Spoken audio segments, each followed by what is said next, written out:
This week, Cameroon is in turmoil. Thousands of young people have taken to the streets to protest the presidential election results, and the security forces have responded with repression, mass arrests, live ammunition, and tear gas.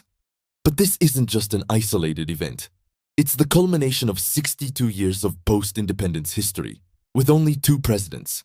And most importantly, 43 years under the rule of Paul Biya, a man who has governed longer than any other head of state in sub-Saharan Africa. Today, we're going back in time.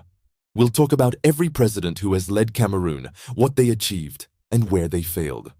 We'll dive into the life of Paul Biya, from his rise to power to his prolonged absences abroad.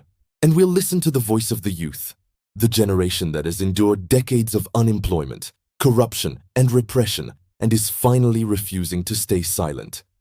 Cameroon wasn't always a unified country.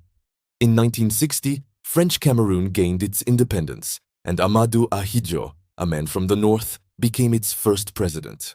Just a year later, in 1961, the English-speaking part of Cameroon, a former British colony, voted to join the country. This led to the creation of the Federal Republic of Cameroon. It was a major challenge.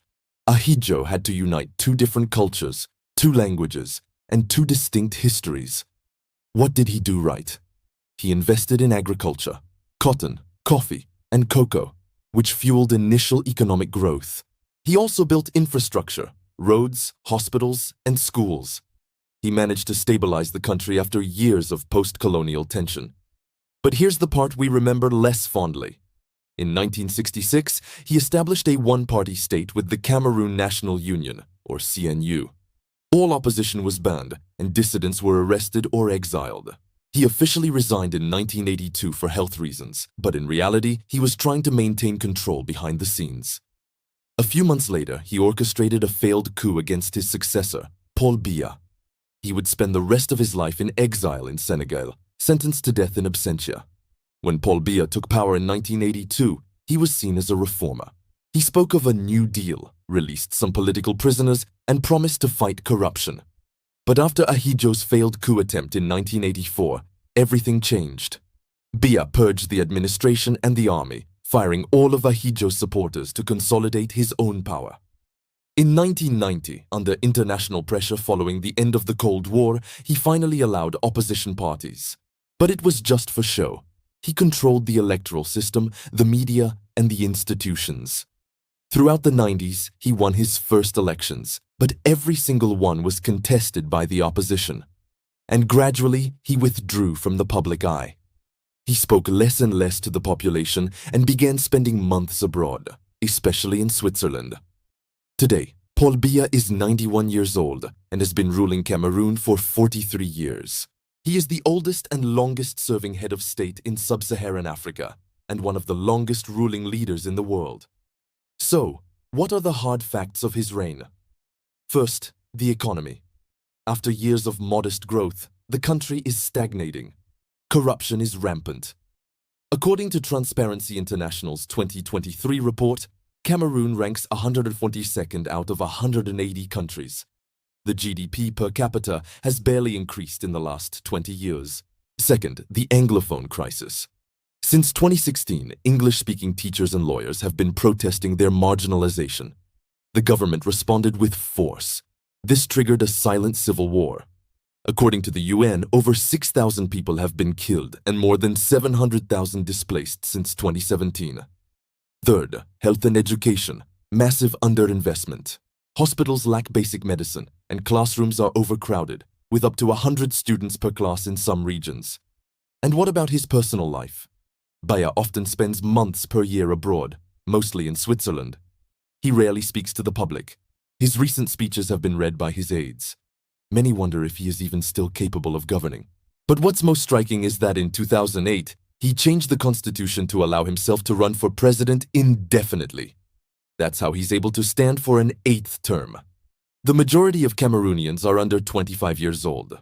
That means one thing. They have never known another president besides Paul Biya. For them, despair is a daily reality. According to the World Bank, youth unemployment in Cameroon is alarmingly high. Many graduates can't find formal jobs.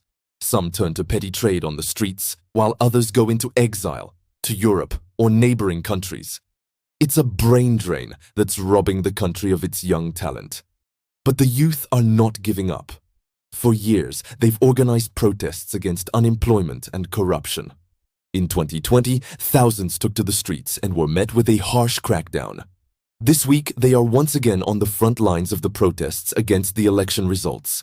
They are demanding change, not just a new president, but a system that gives them a chance. So here is what happened this past week. The National Electoral Commission declared Paul Biya re-elected with over 70% of the vote. But the opposition and international observers reported massive fraud, stolen ballot boxes, closed polling stations in opposition strongholds, and intimidation of voters. As soon as the results were announced, thousands of young people took to the streets in Douala, Yaoundé, and other cities. Security forces responded with repression. According to Amnesty International, over 2,000 people have been arrested, and several deaths have been reported. The protesters are demanding three things: the cancellation of the results, the departure of Paul Biya, and a complete reform of the electoral system. But for now, the government's only response has been more repression. Cameroon is a country of incredible wealth, its landscapes, its cultures, its talent. But for 43 years, that potential has been squandered by an authoritarian regime and endemic corruption. This week, the youth decided they will no longer be silent. This isn't a spontaneous revolt, it's the result of decades of frustration. If you're familiar with the situation in Cameroon, if you have loved ones there, or if you just want to share your perspective, please leave a comment below. We need to hear authentic voices on this story. If this video taught you something, don't forget to like, share, and subscribe. We'll continue to explore African current events with clarity and empathy. See you next time.